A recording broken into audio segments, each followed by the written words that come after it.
Hello Internet, welcome to the channel. My name's Frankie, and in today's video we are looking at the Grasslands pack DLC for Planet Zoo Console Edition. Now if you do play Planet Zoo on console, you will know that we are getting all the DLCs in a staggered fashion throughout the year up until March next year, and the two most recent packs that we got was the Grassland pack and the Africa pack. So I thought it'd be a good idea to do a video where I do a little breakdown on each of the packs to give you an overview of what's inside them. That way, if you are unsure whether to buy it or not, you get a bit of an insight and you can make your decision with a bit more information in hand. So first of all, we are looking at the striped hyena from the Grassland pack. And the thing that jumps out to me the most to begin with is the texture. I really like the long hairs on these animals. The animations are largely the same as the spotted hyena, but I really quite like this animal. It's a lot creepier in my opinion.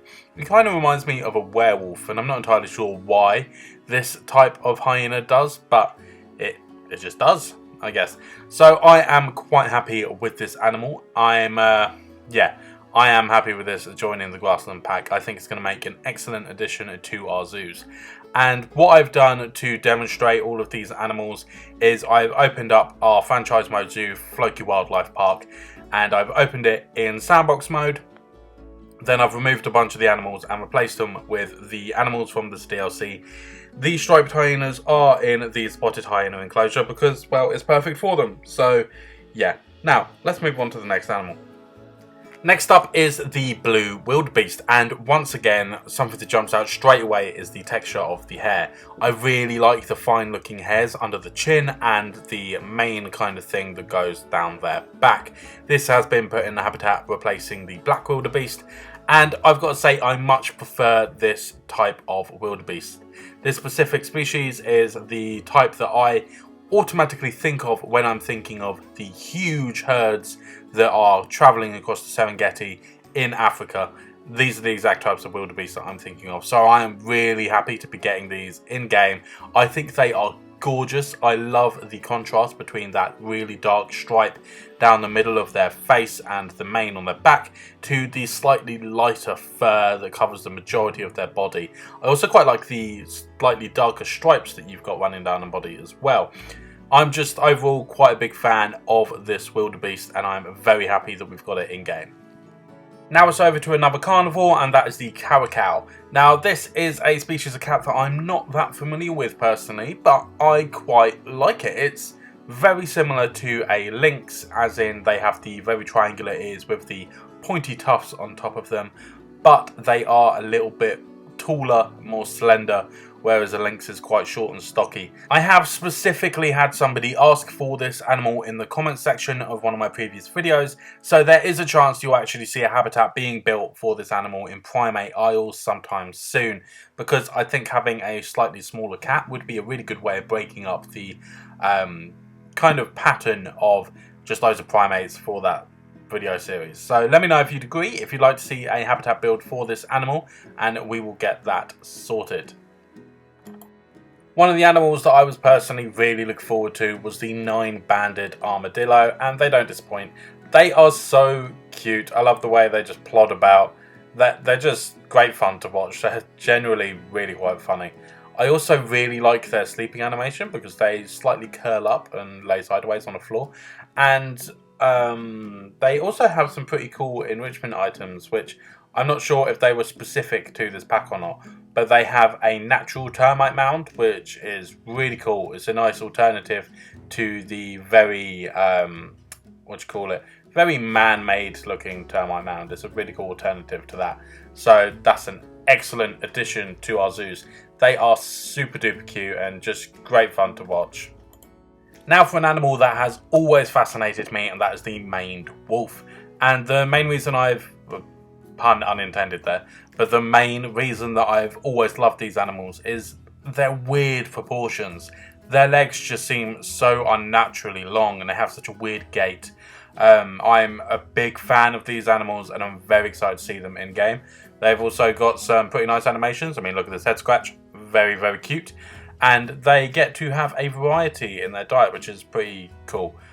Because they're omnivorous, they are fed some meat, and yet they can use enrichment items like the fruit spike tower. So yeah, it's really, really cool. I also know that these animals in the wild like to live among really tall grass and make their nests inside bushes and stuff, so it'd be really cool habitat to try and tackle to make it look as natural as possible for how these guys live in the wild. That'd be a really fun challenge. A rather unexpected favourite for this pack is the emu. I really, really like these. They're much more interesting than the ostriches in my opinion. They're basic walking animations and stuff, there's nothing special.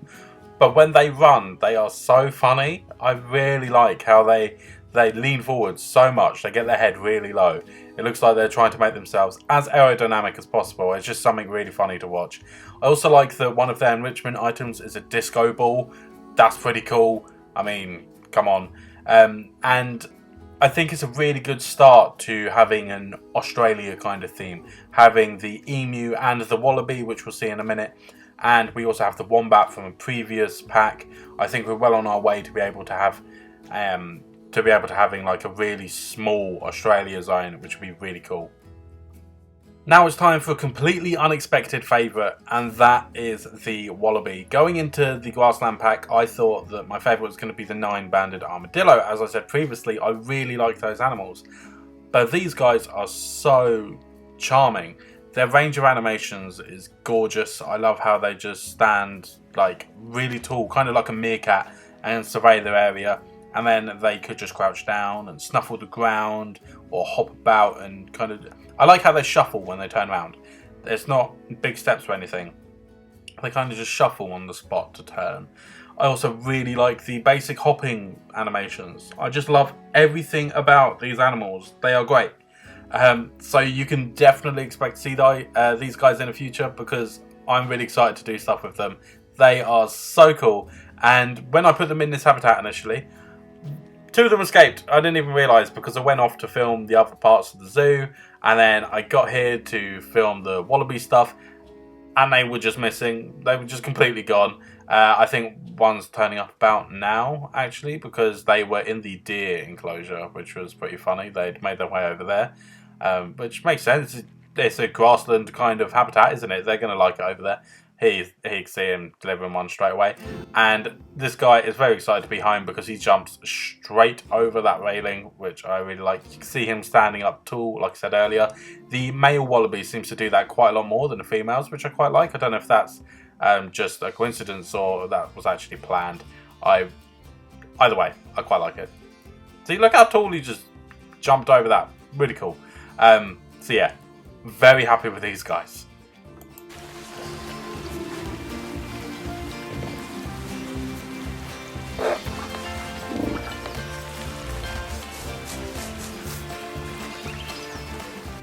Now, this pack doesn't come with a grassland theme or anything that you need to research, but it does give you one blueprint, and that is a grasslands walkthrough exhibit glass house kind of thing, and it is gorgeous. Inside it is full of foliage, it looks lovely and tropical, and it's where you get to use your exhibit animals from this pack, which is 5 different species of butterfly. And I really was not that fussed about the idea of butterflies.